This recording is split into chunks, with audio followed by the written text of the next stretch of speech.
Welcome to InterPartyConflict, the podcast where we answer your questions so you can have the best tabletop gaming experience possible. My name is Gabe.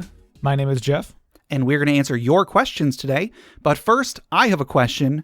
Jeff, how are you doing today? I'm doing pretty good. Yesterday was my birthday. Yes, it was. Happy birthday. Thank you. And I got a very sweet bunch of messages from everybody on the Discord. I enjoyed that very much. I made a channel that was Jeff's birthday. I plan on deleting it now that I'm sure you've seen it, and it's not your birthday anymore. But yeah, no, I appreciated that. I saw that, and I was like, oh, that's really sweet. I'm gonna pull out one of my favorite bits here, though. Going off of things. So Dustin likes to send me pictures of turtles every once in a while, you know, which is good because I like turtles. So he put up this little chart here, and I've seen this before on like Reddit or something, and it's just turtle versus tortoises, different aspects, what the differences are, but it's sort of memey, kind of cute, and what turtles have flippers and tortoises have chonky foots, that kind of thing. But my favorite thing is Peace Joy Pancakes' response. She wishes me a happy birthday, of course. But then, also fun fact, in German, we do not distinguish between turtles and tortoises. They are all shield toads. Yes. And I was like, that is amazing. I love it. It's pretty good. And that is a thing. I know there are differences between tortoises and turtles, but when somebody calls a tortoise a turtle, I'm like, yeah, it's a turtle, obviously. To me, it's an umbrella term, and I know some people get really up in arms about no, there's a difference, and I'm like, sure, yes, they are different species, but if you're gonna call a tortoise a turtle, I'm like, no one should get mad at you.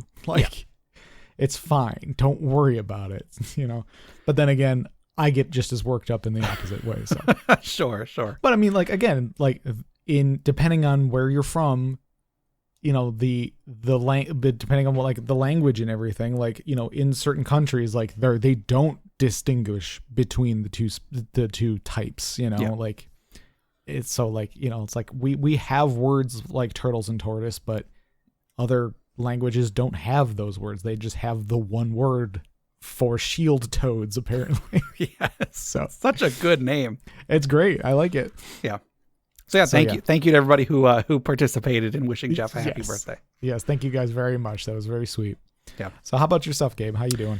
I'm doing pretty good. I go back to work tomorrow, which I've been ready for this. The quarantine is still going. I've been ready to go back to work, I guess, for quite some time. But at the same time, I'm like, I don't want to go back. I want to just curl up in the corner and stay there.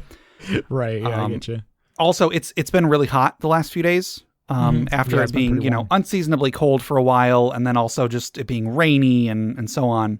The last few days, it's been really hot, and I know that my work, unless they took the initiative to install some air conditioners to the entire facility while we were all gone, which I know they didn't, it's going to be really hot in there. So it's going to be really hot, which it always is every summer. And also, we're going to have to wear masks that make it harder for us to breathe. Ooh, yeah. It's going to be rough. I mean, I'm still going to, of course, I'm going to wear a mask. I'm not. Right, yeah. But I'm not looking forward to it at all. Another thing is that about 2 hours ago, I took a nap, and I'm really regretting it. The thing about naps is that I'm always no matter how tired I was before the nap, I'm groggy after the nap, and I'm disoriented. Yep. I know I can't do naps. I end up more tired than I was before, and I usually end up with a headache and super dehydrated or something, and just I'm usually miserable after a nap. Yeah. And then just one more quick thing. I've 3D printed new miniatures for Betrayal at House on the Hill. Oh yeah, I think I said I was planning on doing it for a while. I finally got the files, and then I scaled them all down a little bit so they would be a little bit closer to the size from the board game. And I was having issues with my printer, so it took several tries for basically every single one before I got them all finished. But I have them all. I'm going to try to start printing them or start painting them pretty soon. So once I have them painted, I presume I will post pictures and stuff. Cool. Yeah, sounds cool. Yeah. All right. You want to go ahead and jump into this episode? Sure. Okay. I want you to imagine, Jeff, that you are at your local library. Mm-hmm. And you just got out of school, you got your backpack, you quietly run down the aisle because you want to read your favorite book. Your favorite book is here, and you've got the whole afternoon to yourself because you're a little kid. I don't know if I made that clear with you just got out of school and you got your backpack, but you're a little kid in this scenario. Yeah. And so you grab the book, you run to your favorite chair, you toss your book, your backpack aside, you sit down, you open up your book, and you begin to immerse yourself in stories of knights fighting dragons and wizards and shooting fireballs and whatnot. And so you're flipping through this book, and as you like to do, you take a moment, you close the book, and you look at the cool art on the cover, and you take in the title. And you know what the title of your favorite book is, Jeff? Oh, I think I have a good idea, but go ahead. It is The Odyssey by Homer. Oh, yeah. That's a good book. The title of your favorite book is The Dragon's Hoard.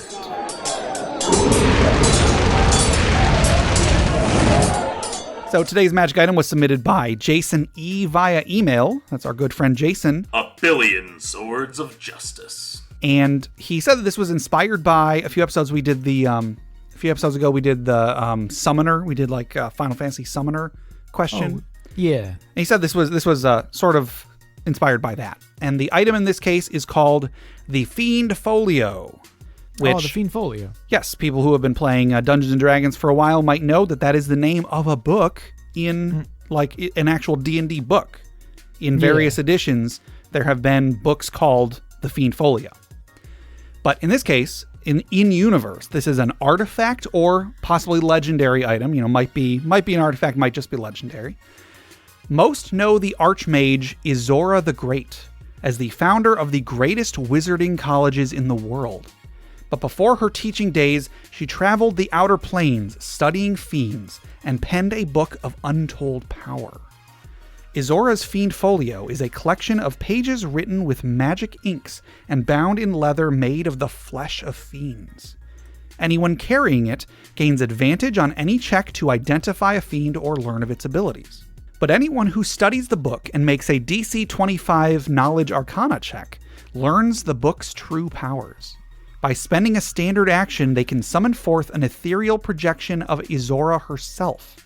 She will then ask them if they wish for aid or wish to be tested. If they wish for aid, she summons forth one of the fiends bound to the book to fight with them. And if they wish to be tested, she summons the fiend to fight them. The DM chooses an appropriate challenge rating fiend in either case. If they choose to be tested and lose, Izora will not allow the fiend to kill them. If they defeat the demon, award them half the normal experience. Players can summon a fiend in this way once a week. However, if they abuse this power, Izora, aka the DM, will make the fights increasingly more difficult until they lose. Regardless of how they use the book, Izora always gives a grade at the end of any summon. The player who summoned her must make an appropriate save against a DC 25. Strength or dexterity if a martial class or their primary spellcasting ability score if a spellcaster. If they succeed, Izora praises them and they gain advantage for 1 hour on skills with that ability score. If they fail, Izora offers them a harsh critique on their skill and they receive disadvantage on skills with that ability score for 1 hour. So yeah, it's kind of, I'm trying to think of how to just like what if I could give like a one sentence or just a few word pitch of what this item is. I'm trying to think of how to describe it. So I don't know, so succinctly. So you can summon help, you can summon an enemy, and then you get graded on it. I guess that's probably what I would say. It's a tutor. I suppose, yeah. This is one of those items I've never seen an item that does exactly this. Like there's stuff that you can summon a thing to help you. There's stuff that summons a thing to you can fight, I guess, but none that are like both of those, I guess. Sure. I mean, I kind of like the like summoning something that you can fight. You get like partial experience for it, but you don't have the risk of dying. Yeah. It might be a little good, like, I don't know, just kind of like test your abilities sort of thing, you know, like like an ability check sort of like you and your party are like, yeah, you know, I'm pretty sure we're fairly strong. Let's see how strong we are, but without, you know, putting yourself at risk. Sure. I'm trying to think how I would improve on this. I think that, well, first off, I would not make it clear to the players that they can't die. I think to do so would be to, you know, basically tell the players, hey, this is free experience. And that Sure. in and of itself, I don't think is a problem, because if the players are having fun fighting demons from this thing, I mean, heck, that's the session. Like, they can either fight demons from this thing and get experience, or they can go and fight orcs or whatever in a dungeon and get experience. Like, I'm not against them getting easy experience or whatever. Like, that's not really a concern of mine. Just I think that it might take away a lot of the tension if the players know explicitly, oh yeah, no, we're not going to die. Like, this is just a training program essentially. Yeah. If at a certain point, like, they realize, oh, you know, we're not dying from these things, they keep stopping before they just, you know, they beat us or whatever. Mm-hmm. I was thinking like one sort of punishment you can do rather than just making it more difficult is like the demons the fiends escape. Ooh. You know, like, you're summoning these fiends in to fight them, and then if they defeat you, they don't kill you, but then they go free or something. Yeah. And then they start wreaking havoc on things, and they're like, you know, give it some sort of a consequence for failure. Say, like, there's a time limit. You've got 5 minutes to kill this demon. If you don't kill the demon in 5 minutes, it's going to escape. Yeah. And then, yeah, if it beats them, sure, it doesn't kill them, but it's going to escape because it has beaten them, and now it can just go do whatever it wants. Mm-hmm. That could work. I was thinking maybe if they fail to kill it, or if they fail to defeat it, then, I don't know, maybe they take some sort of like a semi-permanent debuff, or like they take like a penalty on something for a long period of time because now, you know, the demon has in some way like tainted them or whatever. Yeah. I was also thinking of going with, you know, they could, rather than the DM like trying to punish them for abusing the power and so on, I would make it so that there's an end goal with this. Mm-hmm. Like, let's say, rather than just, you know, the DM chooses whatever appropriate monster, what if there is a specific list of demons, starting with the weakest demons and going up until, I don't know, Orcus or something, is whatever. Somehow it summons Orcus. And then have it be that every time the players use it, it summons the next demon. And then maybe if they don't defeat one, maybe it just summons that one again. Maybe it summons that one and the following one or something. But whatever the case, there is a goal, and that is the players eventually want to use this enough times that they have defeated all of the demons. Maybe if they defeat all of the demons, the book somehow gets purified or enhanced or something, and now it's like a super powerful artifact because they put in the work to actually defeat all of the demons. Right, yeah. Or it could be that it is a super powerful artifact, but it's like very dark and evil. Okay. And the only way to drain it of its power is to fight the demons inside of it. So like it is the thing that the big bad is after.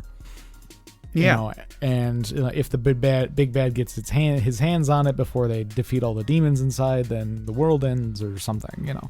Yeah, I really like this because I'm always all for the players being in control of the campaign. Mm-hmm. Because let's be honest, nearly every campaign out there, the players basically just each session, it's like, okay, cool, what happens to us? Right. Okay, cool, what happens to us this week? We beat that last one, now what happens to us? If it was instead, each week the players can be like, all right, guys, do we want to progress towards defeating this book? Do we want to summon the next demon and then, you know, go from there? And sure, there can be other stuff that they're doing on the side too, but if it is ultimately up to them when they progress the campaign, or at least to an extent, I think that is going to feel really cool for the players, because it's not just being reactionary, it is we're deciding when we're going to do this. We could even try, we don't know what demon we're going to face, but we can try and set up some stuff. We can do this in a specific environment. We can set up traps. The players could be the monsters and the demon could come into the dungeon. Well, I was thinking like maybe there is like clues they can find in the book itself. So like each chapter is a different demon or something like that, and they have to like decipher it. They have to go on adventures to help decipher the script, or to, like maybe there's like riddles or something like that they have to go to a certain place to figure out the answer. And then like if they find out enough about the demon, they can prepare better for fighting it. So like, they read through the chapter and they're like, okay, this thing it talks about fire a lot, so we're assuming this thing is gonna have to do a lot of fire damage, so we're obviously gotta prepare for that. Sure. Let's take it into an environment where there's lots of water. And so when we summon it, let's go to a swamp or something. Sure.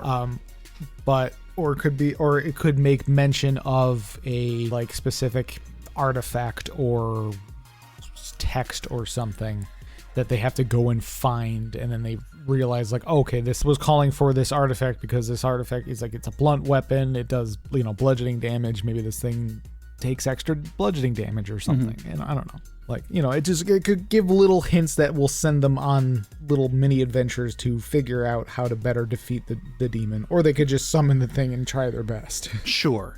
Whatever the case, I think that this is an awesome hook for a campaign, at the very least an awesome hook for a long side quest. Yeah, for sure. And then just one more thing, like I know that Jay primarily plays Pathfinder. And he had a little note, I cut it out, but he had a little note saying like, if anything doesn't quite fit 5th edition, feel free to change it. And one thing that I would change is just the save at the end of it.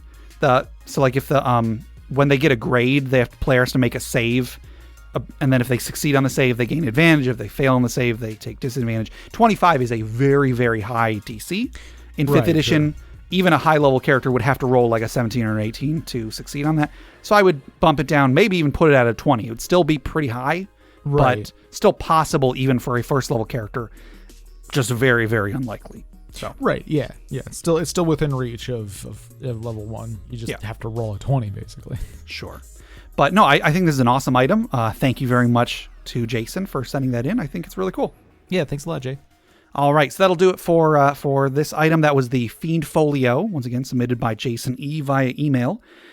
Jeff, if anybody else wanted to submit magic items for the Dragon's Hoard, or if they had questions for us to discuss, or stories for the funeral pyre or retirement village, how would they get those to us? They could send us an email at interpartyconflict@gmail.com, or join us on our Interparty Discord at bit.ly/interpartydiscord. Yes, that's correct. And before we go any further, we have a giveaway to give away today. This week we're giving away a copy of Unearthed Tips and Tricks Volume 1, and just a reminder, Volume 2 just came out. So if anybody has gotten a copy of this, or would like to get a copy of this, and also wants to check out Volume 2, you can check out Volume 2 on DM's Guild right now. It's great. Go check it out. Anyway, so Unearthed Tips and Tricks is a supplement made by Crit Academy, the Crit Academy podcast. Every week on their podcast, they put out a character concept, an encounter concept, a monster variant, a magic item, a DM tip, and a player tip. And then Unearthed Tips and Tricks Volume 1 and Volume 2 are each a collection of 25 of each of those put together. So that's 150 things to help your game in each of these books. And they're great. I helped write it. I have the inside scoop on exactly how good it is, in my opinion. So it's a great product, and I'm super thankful to Crit Academy for helping us give these out to our listeners. So speaking of all of that, Jeff, who is our winner of this great product today? Today's winner is Hal A. Yes, congratulations, Hal A. You should be getting that in your email in the next couple days. If you don't, of course, let me know. And be sure to leave Crit Academy a review. If you leave them a review on DM's Guild, it'll increase the visibility. It'll get more people in there. Even if it's a negative review, hopefully it's not, but even if it's negative, it will still help them, work on creating better products in the future. Right. And just please leave them, we're giving out free copies. So all we ask is just please leave them a review. That would be awesome. So yes. If anybody wanted to be like Hal A and they wanted to win a copy of this great supplement, Jeff, how would they do that? They could send us an email at interpartyconflict@gmail.com, but with unearthed tips and tricks in the subject line. Yes. And then you can put whatever you want in the body. We've gotten jokes. We've gotten recipes. We've gotten pictures of turtles. Yep. Lots of cool stuff. So, all right. And then next up, I want to thank all of our wonderful patrons for helping make the show happen. For anybody not familiar, Patreon's an online platform. You can pledge to donate a certain amount of money per month to the creator of your choice. And hopefully that creator may or may not be us. But if you go to patreon.com/InterPartyConflict, you can check out what we've got on there.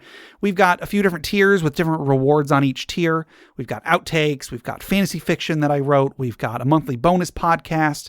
We've got a monthly Roll20 game. Our Roll20 game will probably be in the next couple weeks after this comes out. So, there's definitely time to get involved with that. So, we understand these are some tough times, but we're especially thankful to everybody who has continued their support during this time. So if you want to support us, you go to patreon.com/interpartyconflict. You can check out the rewards. Even $1 a month goes a long way to making the show better and gets you some cool stuff in return. And then just one more thing, check out the other podcasts on the Crit Nation Fellowship. Check out Crit Academy, critacademy.com. They make new and reusable content every week for players and DMs alike. Check out Brute Force and Ignorance. They are an actual play podcast on the network.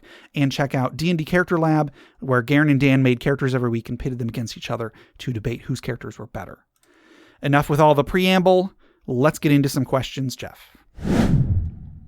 All right. Our first question, actually, Gabe sent this one. Who's that guy? Yeah. This comes from, and this was posted on Gabe. Yes. And before you read the question, I will just say, this is a topic that recently I was, as sometimes happens when I bring in a question, I was engaged in an online argument, as I am wont to do. And it really got me thinking, this is something that I did want to discuss on the show. So if you like hearing Gabe rants, this may be one of those episodes. So strap in. Strap in, I guess. Yeah. All right. Well, Gabe asks, is it weird for a much older person to play D&D with a group of much younger players, or vice versa? Yeah. So let me just first start off by asking Jeff, have you ever been in a group where either in recent times you played with a much younger person, or when you were younger, did you play in any groups with much older people?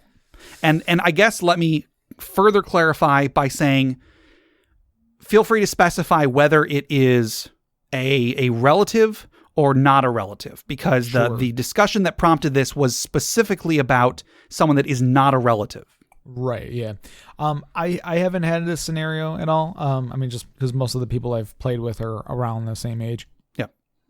I've definitely seen some groups at a game store or something like that. They were much more varied in age. And then, I know of both, between Justin and you, I know through the stuff at the library and things like that, you'd end up with some younger players and stuff like that. So it's it's not something I've experienced, but I know it's not unheard of. Yeah. So I guess I will say that this started out when I was on the internet and somebody posted a story on a particular online forum, and they said, it's one thing for an adult to be a dungeon master and run a game for some kids. That seems like it would be fun for everyone involved. But then they were asking, why would anybody want to do the opposite? Why would anybody want to play in a game that was run by someone much younger than them? Mm-hmm.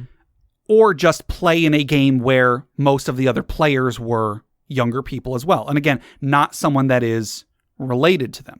And I guess they gave an example of they were running across some Roll20 games where a Roll20 game was being run by a 14-year-old who wanted to run a game.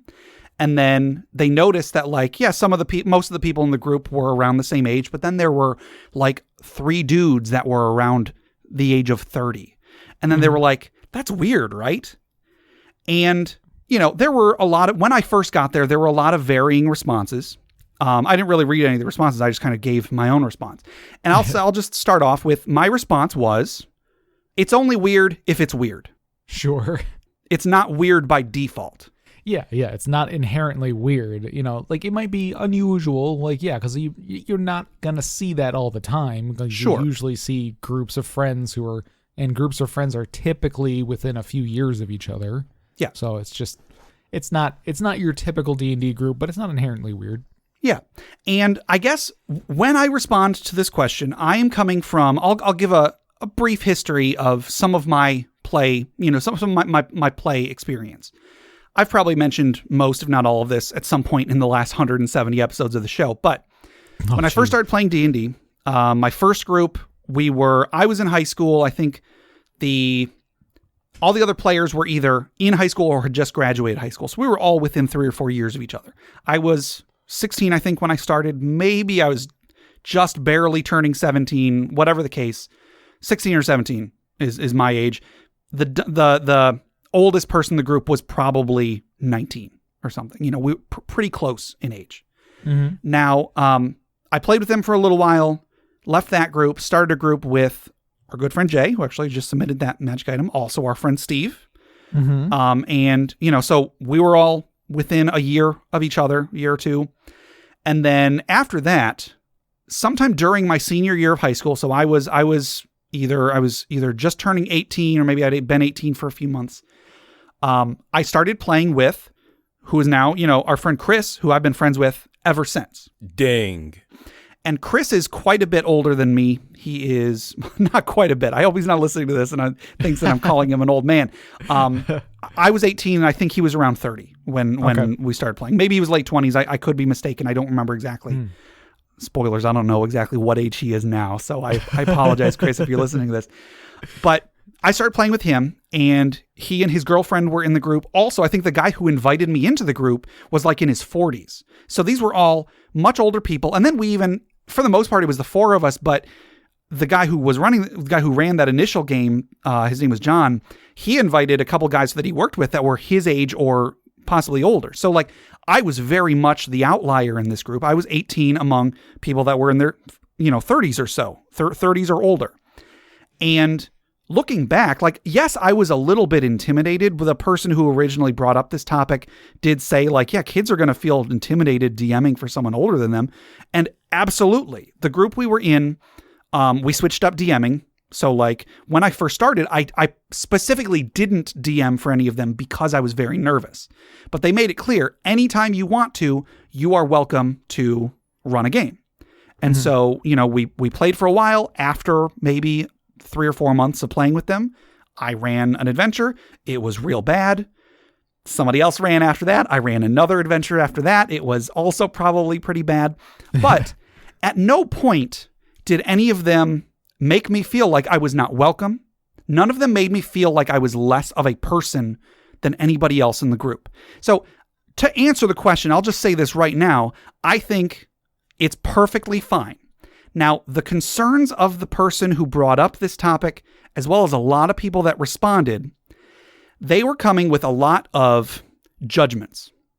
Mm-hmm. I don't really want to get too much into what those judgments are because I think this is a pretty family-friendly podcast, and I don't really want to spread the negativity that these people, that a lot of other people may have about this situation or similar situations. Sure.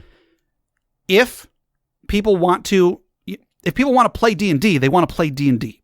Yeah. And I don't think that the age of a person inherently has any positive or negative issue on that. So anyway, I'll probably circle back to that.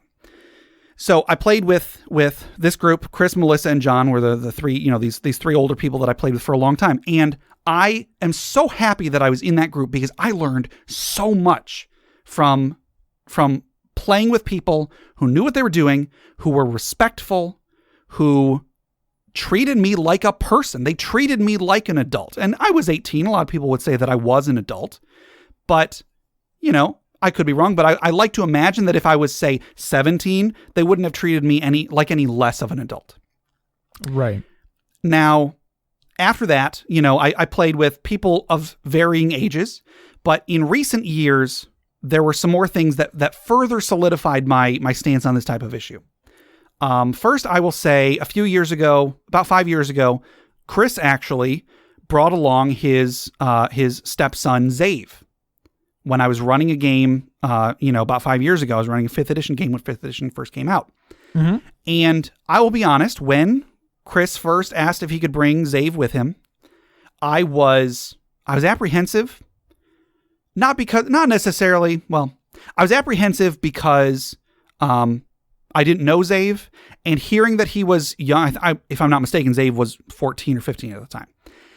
I was nervous because I thought kids are not going to be good D&D players. They're scatterbrained. They're dumb. Various thoughts went through my head. I don't like being around kids. I don't want to run a game for a young child. Those were thoughts that I had at the time. Sure. However, I will say right now, Zave is one of the best D&D players I have ever played with. Gabe, when you asked me earlier if I was ever in a group with younger people, I didn't even remember because it was like Zave was just one of the players. Zave was, he melded so well into the game. Yeah. That it did not even occur to me that he was a younger player, that would be an example I could have given. Exactly. And also, if I'm not mistaken, Zave had never played D&D before. Right, I don't think he has. He was new to it. I'm sure Chris had given him like a rundown of it. Probably. But that's another thing. I at the time I probably had, preconceived notions about like what new players are like, and I probably would try to steer away from new players, especially for this particular game that I was running. I would have wanted more experienced players. But Zave taught me, no, they're just people. Younger people are still people. Inexperienced people are still people. And if you treat them like a person, it's possible that they will act like a person. And so that made me realize, like, I need to stop judging people before I know them. And then another example, a couple of years after that, I started running these games at the Garden City Library. And a dude showed up. I think you mentioned him earlier. His name is Justin. I was actually hesitant to mention him by name, but I don't think he's going to listen to this, but I'll just go ahead and say his name is Justin. He is a much older person. I actually asked my wife how old he is the other day, and she didn't know. I think he's in his late 60s, I believe. Okay. Justin he's a much older person. He is kind of a weirdo. I hope nobody would judge me for saying he is kind of a weirdo. He is, but he is the most kind-hearted weirdo I've ever met. Right. Yeah, he's an oddball, but he's a sweetheart too. Yes. So, yeah. And he started showing up to these D&D games. He had never played D&D before. And for anybody who is not aware, the D&D games I run at the library were aimed primarily at teenagers. Basically, it was whoever if it's your first time playing D&D, come to this game. And over the, not counting the people who have been coming for a long time, like if you just look at the individual people who have shown up to these games, most of them are either, young teenagers, older teenagers. That's probably by number the majority of the players. That being said, Justin played with us for many, many months. Mm-hmm. And he is much, much, much older. We've also got several of like the volunteers at the library and the workers of the library that are, again, older, not as old as Justin, of course, but we've got 40-year-olds and 50-year-olds that come to every game. And when they're there, and there's also a teenager that shows up to the game, nothing is weird. You're just there to play the game. Yeah.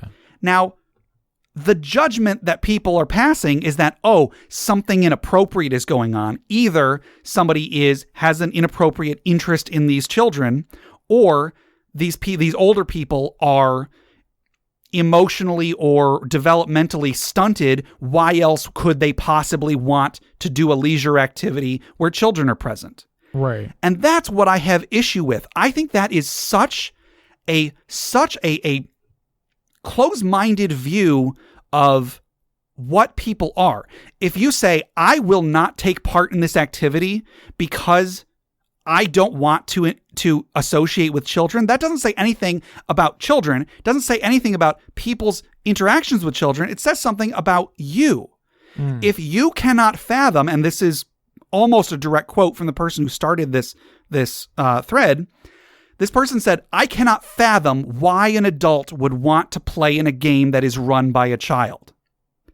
And in that case, I say, then that's a problem with you. If you don't know what something could be, then that's your inexperience showing, not showing any fact that that's a truth.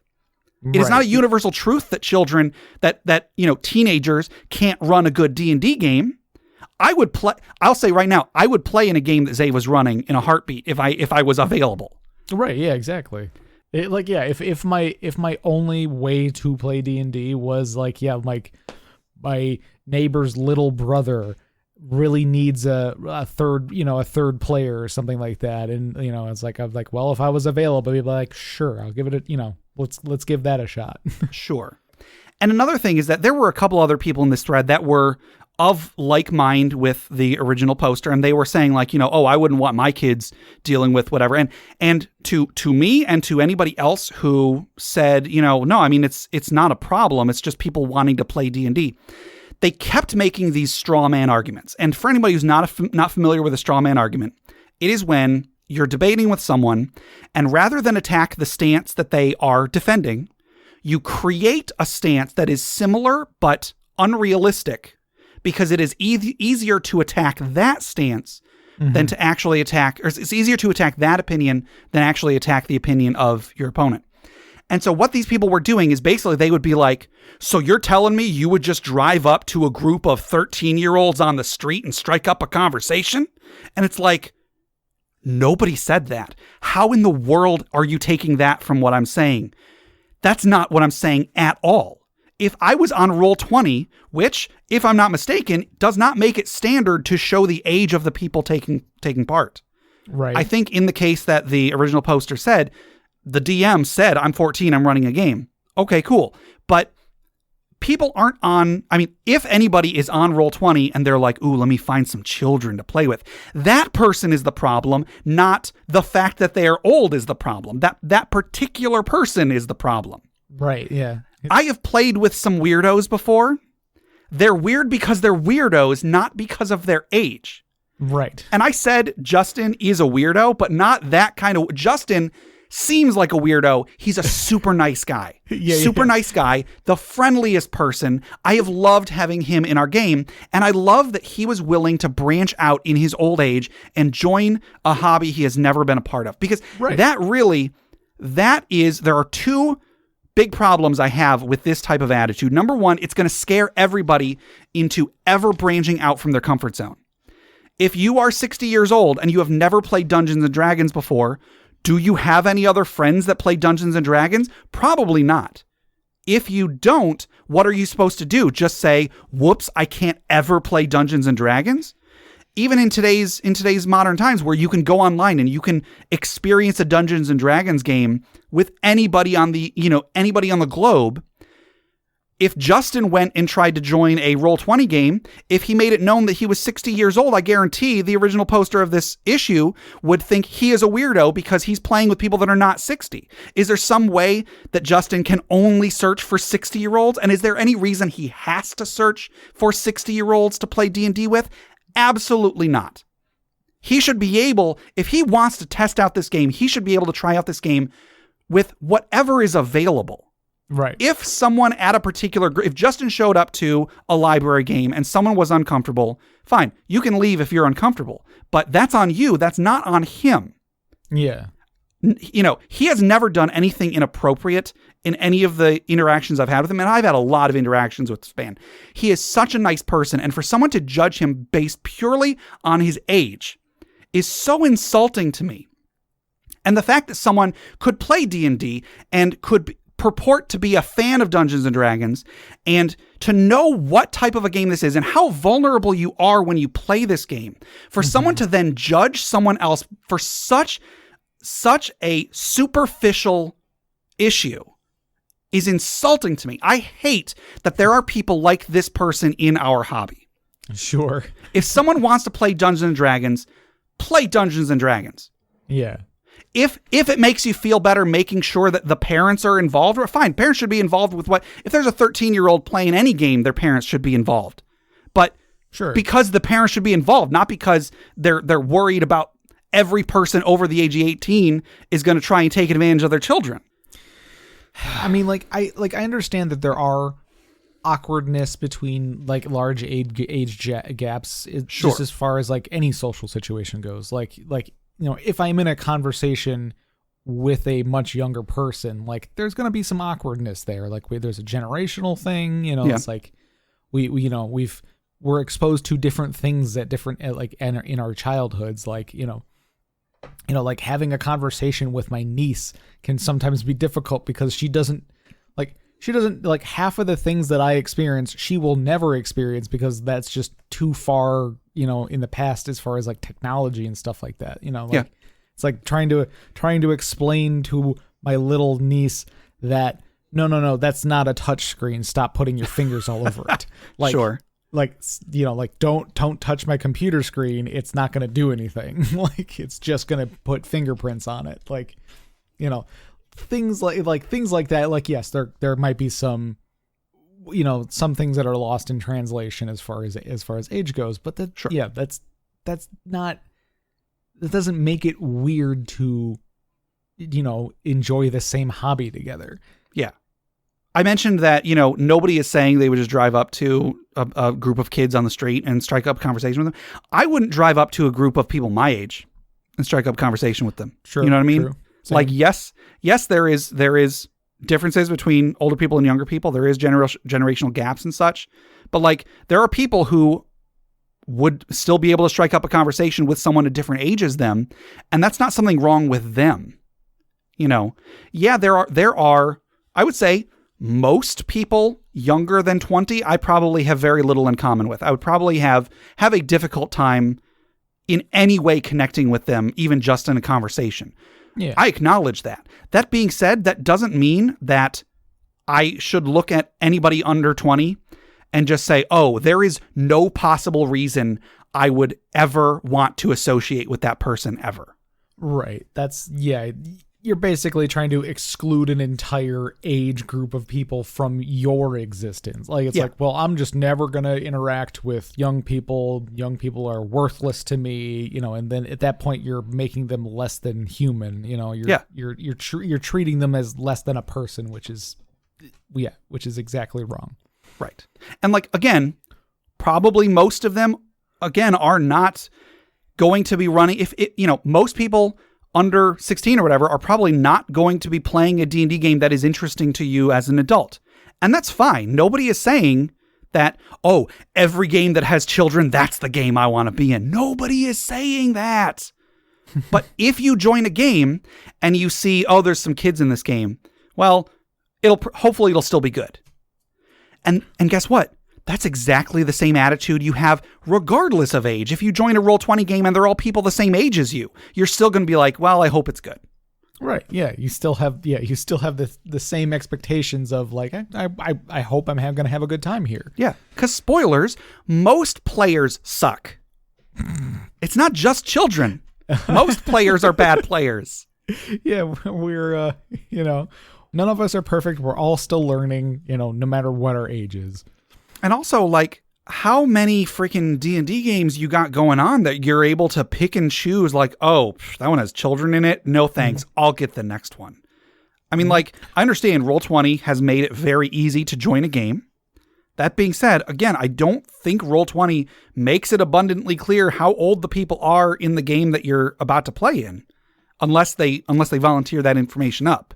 Yeah, and I can't remember if there's like you must be 18 or older to do or to like make an account or something. I'm not sure, but I don't know. I have heard that Roll20 has very much lowered the demographic of the typical role-playing game player. I don't know where that source came from, but I heard that because of the introduction of Roll20, the average player is now younger than it used to be. Mm-hmm. But whatever the case. Yeah, I did a quick little search, and it looks like you can set it to be an 18 and up game. Oh, like okay. if you started a game and you're like inviting people in, you can say like, oh, this is going to be a game for people 18 and older. Because like I have more adult themes in the campaign I want to run or something like that. Yeah. And that kind of brings me on another topic. I don't run a game. If a game has content that wouldn't be interesting to someone, say 16 or 17 years old, I don't think it's a game I would be interested in to begin with. I'm not interested in games with, graphic depictions of anything. I'm not, I'm not in it for gore. I'm not in it really even for like combat. Mm-hmm. I mean, I'm in it for combat, but not like the nitty gritty of wounding someone and severing limbs and whatnot. Like right. With our podcast, I don't really, our podcast is not meant for children, but if a child wants to listen to it, I don't want to put out content that is inappropriate for children. Does that make sense?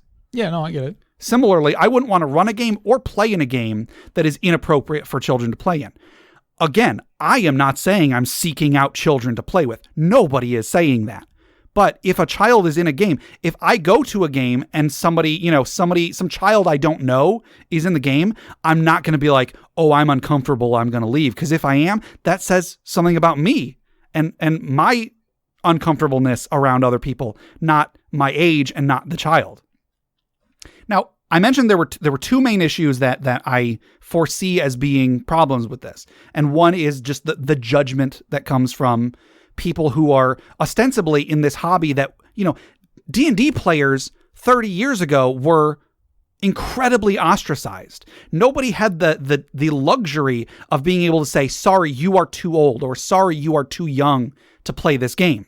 So, I would hope that people who are fans of the hobby would be inclusive of many things, of age, of gender, of all sorts, every political thing you can think of or non-political thing you can think of, be inclusive. You know what I mean? Anyway, so that's one issue I have, is just like the judgment. And number two, if someone says you shouldn't be playing this game with children, they are one step away from saying you shouldn't be playing this game. Right. I don't want to be like the slippery slope person, but I very much see this coming from the same place as D&D is a game for babies. You shouldn't play D&D. You shouldn't be playing video games. Video games are for babies. You shouldn't be watching cartoons. Cartoons are for babies. You mean you got to use your hands? It's a baby's toy. Right. Sorry. And so just like, I very much see that coming from those both having just as much weight behind them. Both of them have just as much evidence behind them, which is to say zero. And so I don't want anybody to judge me because I play D&D to begin with, let alone because of who I play D&D with. Yeah. Like I play Minecraft, and there are plenty of people. It's like, oh, Minecraft is a children's game. It's like, yeah, a lot of kids play that game because it's great, but it's because it's a great game and it's like it's approachable from any age. Like, yeah, I don't see any problem with people of any age playing any particular game. Sure, and I'm not trying to say that there aren't bad people. There are bad people, but studies show it is not necessarily based on age. It is not necessarily based on someone being a stranger. And that was the what this original person was saying was that like, oh, it's okay when it's a family member or like someone you already know. And studies show that's just as bad, if not worse. Sure. Yeah. I cannot stand this attitude. And I don't see where it could come from except for that own person's personal biases and their issues with children or with adults or whatever. Yeah. Yep. I agree. Now, I'm not saying nobody should ever feel uncomfortable. If you feel uncomfortable, you do whatever it takes to, you take care of yourself. Exactly. If you go to a game and you get a weird vibe from someone, I'm not telling you to stay. Leave. Right, do whatever you got to do to protect yourself. Yeah, it's like, definitely give it a chance. But if it's like, well, if you feel uncomfortable, if you feel threatened, if you're just not having a good time because of like the generational gap, like you're just not having a good time with a younger DM or something like that. Sure. Then leave. Like that's completely up to you. Yeah. So I remember when I was I can't remember how old I was. Maybe I was like 16, 15 or 16, somewhere around there. Okay. I was in like a martial arts class. I wasn't in it for super long. I was just sort of trying it out just to see if it was something I wanted to do. But the class that I was in was mostly younger kids, like, I don't know, at most they were like 11 or 12 or something like that. Okay.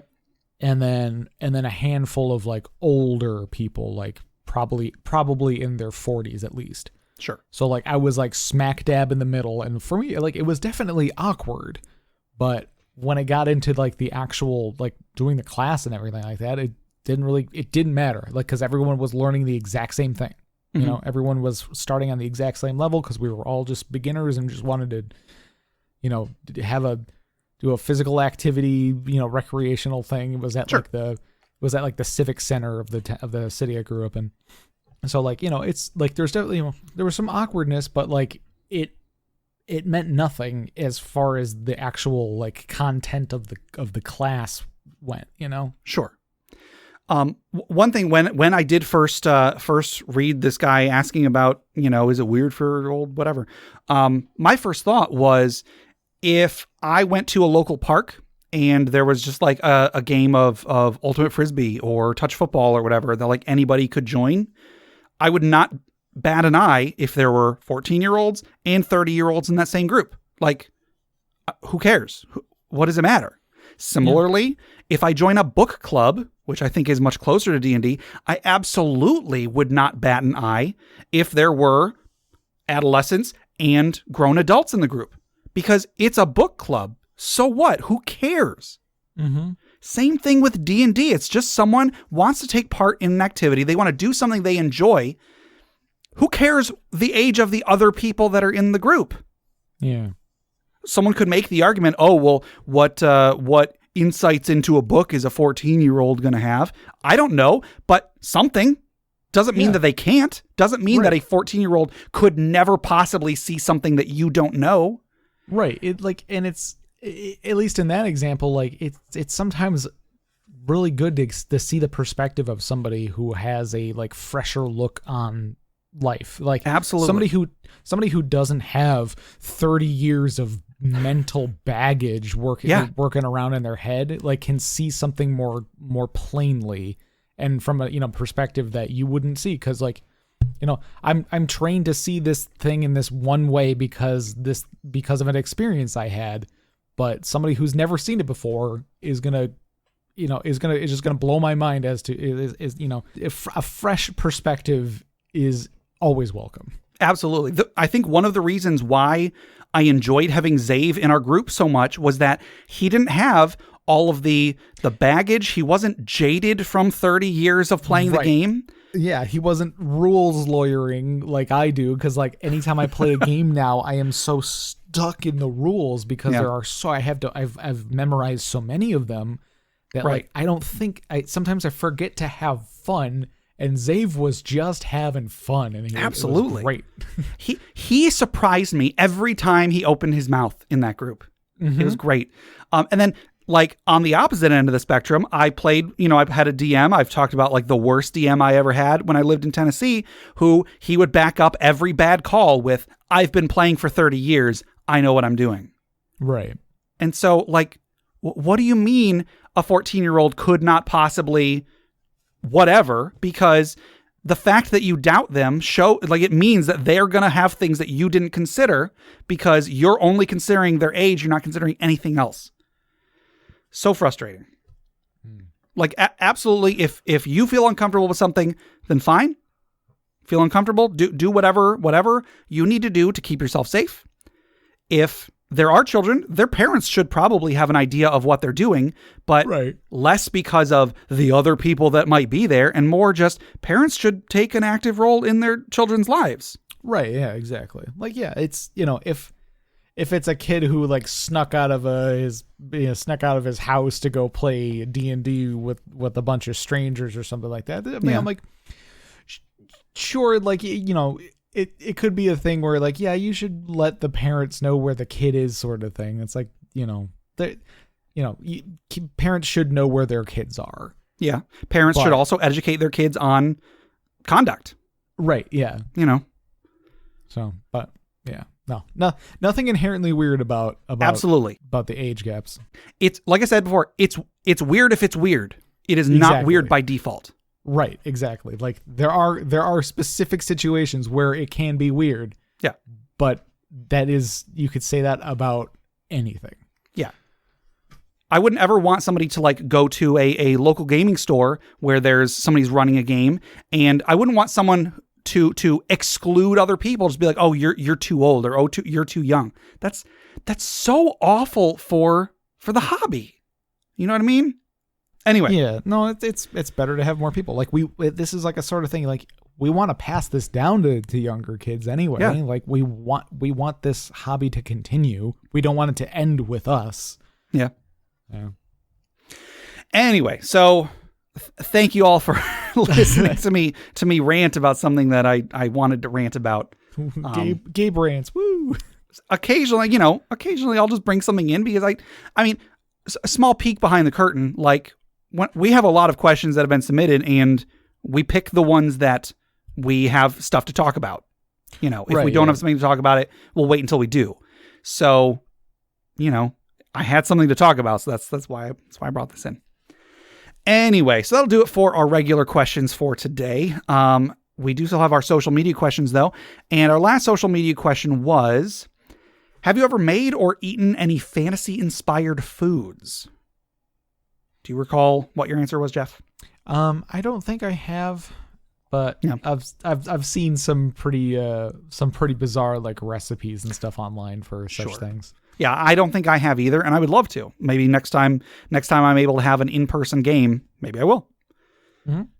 Over on Facebook, JT, a good friend of mine, says, yes, Haley, his girlfriend, who actually replied to him, Haley made some Shire dessert muffins. I forgot what they were called. They were pretty good. And then Haley actually responded, oh my gosh, I was going to mention those. They were so delicious. We also made some apple dessert based off something in Game of Thrones. And then this is very out of place, but my wife replied to that saying, if you lived near us, you could check out the Game of Thrones cookbook from your local library. Because we have that at our library. Nathan H. says, I tried to cook a tavern-style meal for some of my friends at the end of a 4-session campaign, but it was mediocre. Sorry to.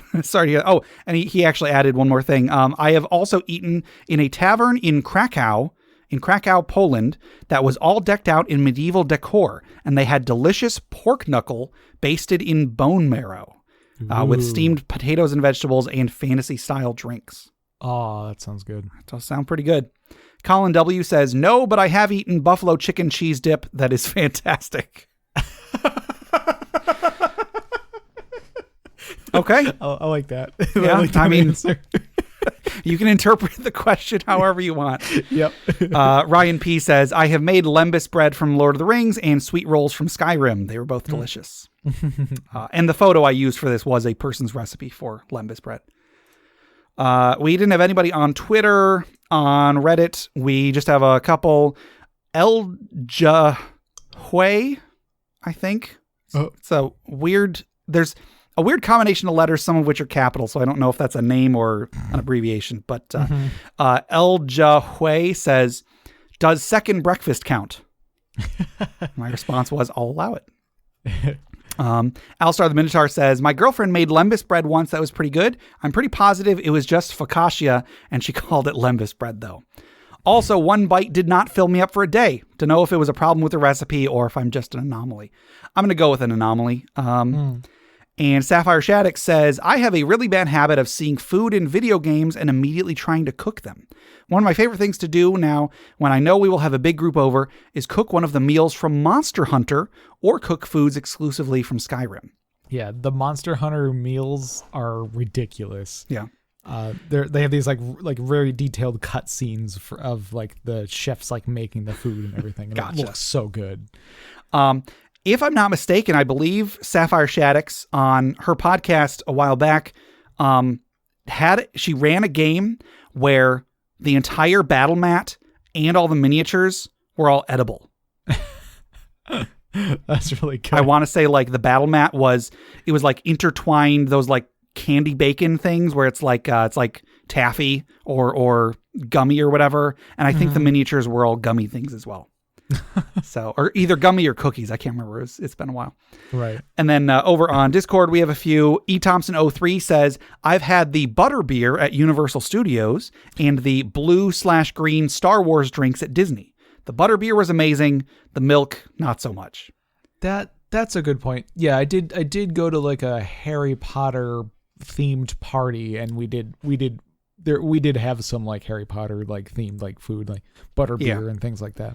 I've had butterbeer at a friend's party and butterbeer, I think, at Harry Potter World at Orlando in Universal Studios. Mm-hmm. I'm trying to remember if I had a pumpkin juice or not. I guess I didn't. I don't really think of that as fantasy. I should. I don't know why I didn't think of it as fantasy, but in my mind that was something different. I don't know. Sure. Dustin says, my friend makes Alchemist's Fire every year. It's red hots dissolved in a clear liquor, usually vodka or moonshine. He serves them in tiny bottles to complete the effect. That's pretty good. There's a liquor called Fireball, which is basically it's just Fireball whiskey. It's a whiskey that's just like heavily cinnamon flavored. Yeah. I kind of feel like if you're going to be making Alchemist Fires, you kind of have to break the bottle over somebody in order to complete the effect, personally, but splash damage. No, don't break bottles over anybody. Don't. King J EXE says, I made lembas bread for a Lord of the Rings marathon, as well as 2 themed pizzas, a Free Peoples of Middle Earth and an Eye of Sauron. You can also use the same toppings for the eye to make a Mount Doom. I've also made blue milk, and then in quotes, lukewarm tauntaun sausage, and served Wookiee cookies and gummy Ewoks with Yoda soda for a Star Wars marathon. Wookiee cookies and Yoda soda. I kind of need to applaud. Yeah, those are all pretty good. Very good. Stillskin Kubo 84 says, every pizza I ever eat with no anchovies is an homage to Michelangelo. Yeah. Well, every pizza that I eat with anchovies is an homage to Philip J. Fry. There you go. Futurama, yeah. And then one more, Potato Plunderer says, not anything fantasy inspired, but for my sister's birthday a year ago, she had a bunch of friends over for a one-shot I was running. During an encounter, my mom comes upstairs with pizza. Naturally, it throws the group off their rhythm, so in-game, I say a gnome enters the snowy clearing they've been fighting in to drop off an order of Gnome Dome pizza. It was such a hit that it's appeared in all of my other adventures. Gnome Dome pizza. There you go. So that was the last social media question. The next social media question is, going with today's topic, what is the biggest range of ages of people you've gamed with? You know, if you were young and you played with older people, who was the oldest person? If you were older, who was the youngest person? I'm just curious. You know, I guess I should say, I made some strong statements earlier. If someone feels differently than me, I don't want to be the person that says you have to agree with me. If you feel otherwise, I would love to hear your opinions otherwise. But I do have strong feelings about this thing, so of course I'm going to say the strong feelings I have. Anyway, I hope that our listeners are not exclusive. I hope that they do not judge people purely based on their age. I hope that they have played with a wide range of players. Maybe they haven't, either intentionally or unintentionally, but I would like to know what is the biggest range of ages of people that you've gamed with. You know, it's an interesting question to ask, I think. Yeah. So, do you know, I mean, I guess we already mentioned Zave. Has there been anybody else that was particularly older or younger than you? Not in D&D. I could definitely remember times like playing video games or something online with people who of a varying range of ages. Sure. When I played World of Warcraft, I was in a guild that there was at least one or two I think it was women in I think they were in their 50s. Mm-hmm. I don't know. Apparently stay-at-home moms play WoW, you know? Oh yeah, I believe that. That was that's like a demographic that plays MMOs and stuff like that. So in the guild there were a couple older people. So yeah. we would just interact over voice chat and stuff like that, but we were just playing Warcraft. Sure. I don't know who the oldest person I played in a game like that is. But again, there is Justin, this guy Justin, we played D&D with him for a long time. He he played D&D over here at my house a few times, either D&D or I think he played Terrible RPG with us once. Yeah. In addition to him, we also, at the library, there was a time that a guy had to have been in his 70s showed up just kind of to see what the game was and, sort of participated for a little while and then he left. But if, he still came and he still participated. And I think that was really cool. Mm-hmm. It's cool that someone would be willing to, again, branch out and just see what this thing is they've probably spent the last 40 years hearing about. Right. Yeah. Yeah. So I don't know who the youngest, especially accounting for how old I was at the time. I can't think of who the youngest person I played with was. I'm sure we played at the library. I'm sure there were people that were either 13 or maybe 12 or something at some point. I'm sure there's been somebody that young. Right, yeah. Yeah, it's not like you were like taking a tally of everyone's ages. Exactly, because again, I don't care. If you're there to play, you're there to play. Anyway, so that was that'll do it for our questions for this week. So before we close out, I guess let's wind down a little bit. I know I'm a little worked up. Also, this room is very warm. The AC is on, but I think something might be blocking the vent. So let's wind down. Let's relax. Let's take a deep breath. Let's remember those who have come before us, who have given their lives to make the world a better place as we toss another log onto the funeral pyre.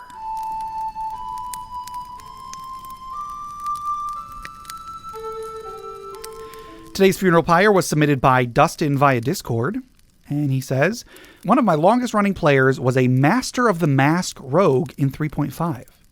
This prestige class gave the character multiple masks that added minor bonuses to skills. To me, this was a good starting point, and thus was born the Unnamed Child, enspelled to house the souls of all those who messed with the local archmage. The party first knew him as the domino-wearing Sam, but soon multiple personalities surfaced, one for each soul. In order to make the personalities distinct from my fellow players, I crafted masks for each.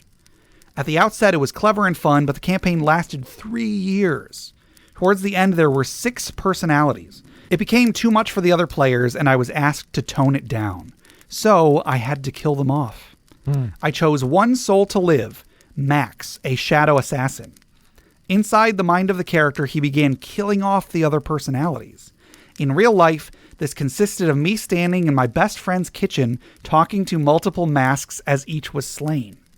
Max assumed control of the body, and I shifted to playing a cocky shadow dancer. He was the best assassin/thief on the planet. Unfortunately, my dice had other plans. His final words were, "Of course I can disarm the trap." He was incinerated instantly. Oh no. In the end, I learned a valuable lesson. Sometimes you have to kill off a character. Sometimes the dice do it for you. So yeah, that's and Dustin has actually shared a photo of him wearing one mask and then holding, I think, 3 other masks along with this. So this definitely sounds like something that was pretty cool to play. Yeah. And so let's raise a glass in memory of Max, as well as all of these other personalities, I guess, who reminds us we're all in this together. Clink. Clink. All right, that'll do it for today. To submit questions for us to discuss, items for the Dragon's Hoard, or stories for the funeral pyre, please email us at interpartyconflict@gmail.com. For show notes, links to media mentioned on the show, and running lists of questions and magic items, go to interpartyconflict.com. Join the discussion on social media. Find us on Facebook, facebook.com/interpartyconflict, on Reddit at r/interpartyconflict, on our Interparty Discord, or on Twitter at InPartyConflict for our weekly social media questions. Your answers might end up on the show. Find us on the podcatcher of your choice. We are on iTunes, Google Play Music, Stitcher, YouTube, Spotify, iHeartRadio, anywhere you download podcasts. Please rate, review, subscribe, or just tell a friend. If you'd like to support the show, check out the rewards at patreon.com/interpartyconflict. There's a few different tiers, so anything you can spare, even $1 a month, would go towards making the show better, and you'll get some bonus content for it. Jeff, tell us about FriendQuest. FriendQuest is a YouTube channel where we play video games. Yes. Speaking of video games, check out my side project, the Arcade Memories Podcast. If you want to submit anything for that, send it to arcadememoriespodcast@gmail.com. Also, head over to bit.ly/interpartyconflict to take a short survey about our show. what you like, what you don't like, etc. And just for taking it, you'll get 2 free printable board games courtesy of Mary and Tom over at hollandspiel.com. And our music is made by Boxcat Games from Nameless the Hacker's RPG. So, Jeff, until next time, grow up.